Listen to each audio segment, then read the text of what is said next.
டெல்லியில இருக்கீங்க இல்லையா? சப்தர்ஜங்கள்ல இருக்கீங்க டெல்லியில. அடுத்தது எனக்கு இன்னும் கொஞ்சம் டைம் தான் இருக்கு. என்ன ஏஜ்? சென்ட்ரல் கவர்மெண்ட் வந்ததுக்கு அப்புறம் ரிட்டையர்மெண்ட் டைம் அவங்களே கொஞ்சம் ஒரு குறிப்பிட்ட பீரியட் அப்புறம் தான். ஆமா 60. அதனால SNO ட்ரை பண்ணி, ஏன்னா சப்தர்ஜங்க பொறுத்தவரையும் உங்களுக்கு ப்ரொமோஷன்னாக்க கொஞ்சம் லேட் ஆகும். ரொம்ப பெரிய பெரிய மெடிக்கல் காலேஜ்லாம் ஸ்டாஃப் ஸ்ட்ரென்த் அதிகமா இருக்கனால உங்களுக்கு லேட் ஆகும். ஆமா.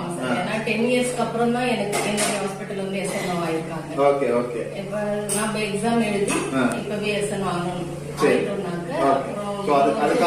அதுக்காக முயற்சி எடுத்துட்டு இருக்கீங்களா? ப்ரிப்பேர் பண்ணிட்டு தான் சார். சரி சரி சரி. சீக்கிரமா SNO ஆகிறதுக்கு எங்களோட வாழ்த்துக்கள். நீங்களும் உங்களோட விஷஸ் எல்லாத்தையும் சொல்லிருங்க. மேடம் அடுத்து SNO ஆகி நம்ம ஊர் பக்கம் நிமான்ஸ் இருக்கு, ஜிப்மர் இருக்கு, நம்ம ஊர்ல ஆந்திரா பக்கத்துல இருக்க மங்களகிரி இருக்கு. இன்கேஸ் மதுரை எய்ம்ஸ் சீக்கிரமா வந்துச்சுன்னா அங்க கூட வரதுக்கு சான்சஸ் இருக்கு. சோ மேடம் சீக்கிரமாவே SNO ஆகுங்க. உங்களோட விஷயத்தையும் சொல்லிருங்க.